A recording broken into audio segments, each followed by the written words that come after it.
Sir, এবার মানব সম্পদ।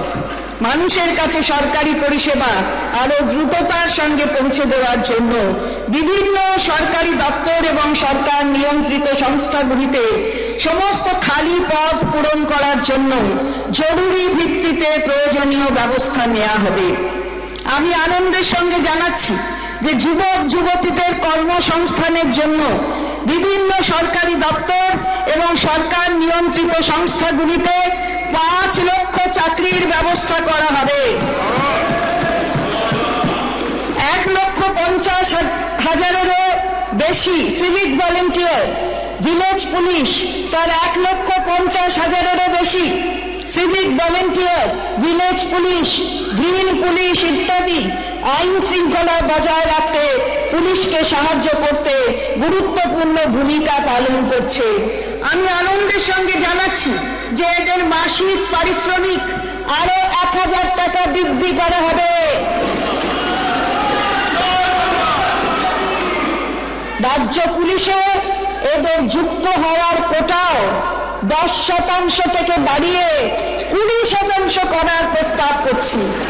আমি এই খাতে 180 কোটি টাকা বরাদ্দ করার প্রস্তাব করছি। আমি আনন্দের সঙ্গে জানাচ্ছি যে বর্তমান নির্দেশিকা অনুযায়ী civic volunteer, village police, green police ইত্যাদি সমেত যে সমস্ত কন্ট্রাকচুয়াল কর্মীরা অবসরকালীন সুবিধা হিসাবে 2 লক্ষ টাকা অথবা 3 লক্ষ টাকা পাওয়ার যোগ্য, তাদের এককালীন অবসরকালীন সুবিধা বাড়িয়ে 5 লক্ষ টাকা করার প্রস্তাব করছি। আমি এই খাতে 100 কোটি টাকা বরাদ্দ করার প্রস্তাব করছি। আমি আনন্দের সঙ্গে ঘোষণা করছি যে কন্ট্রাকচুয়াল গ্রুপ ডি ও গ্রুপ সি কর্মচারীদের মাসিক পারিশ্রমিক যথাক্রমে 3,000 টাকা ও 3,500 টাকা করে বৃদ্ধি করা হলো। এর ফলে 50,000 কর্মী উপকৃত হবেন। এই উদ্দেশ্যে আমি বছরে 288 কোটি টাকা বরাদ্দ করছি।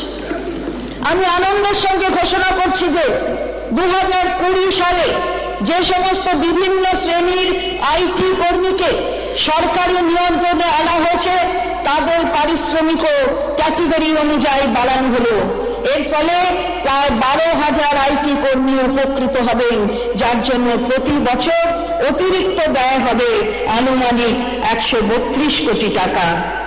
আপনারা জেনে খুশি হবেন যে Olympic, Asian games, Commonwealth games এবং সকল জাতীয় আন্তর্জাতিক গেমস অ্যান্ড স্পোর্টস চ্যাম্পিয়নশিপে সকল সোনা, রূপা ও ব্রোঞ্জ মেডেল জয়ীদের মেডেলের শ্রেণী ও শিক্ষাগত যোগ্যতা অনুযায়ী পুলিশ প্রতিষ্ঠানে ডেপুটি সুপারিনটেন্ডেন্টের পদ পর্যন্ত এবং অন্যান্য সরকারি দপ্তরে সরকারি চাকরির সুযোগ দেওয়া হবে।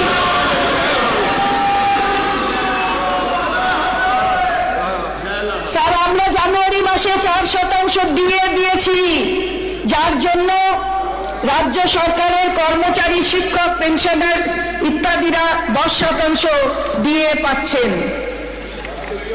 মূল্য বৃদ্ধির হাত থেকে একটু রেহাই দেওয়ার জন্য আমাদের সীমিত আর্থিক সামর্থ্যের মধ্যে আরো 4% ডিএ দেওয়ার ঘোষণা করছি, যা লাগু হবে মে 2024 মাস থেকে।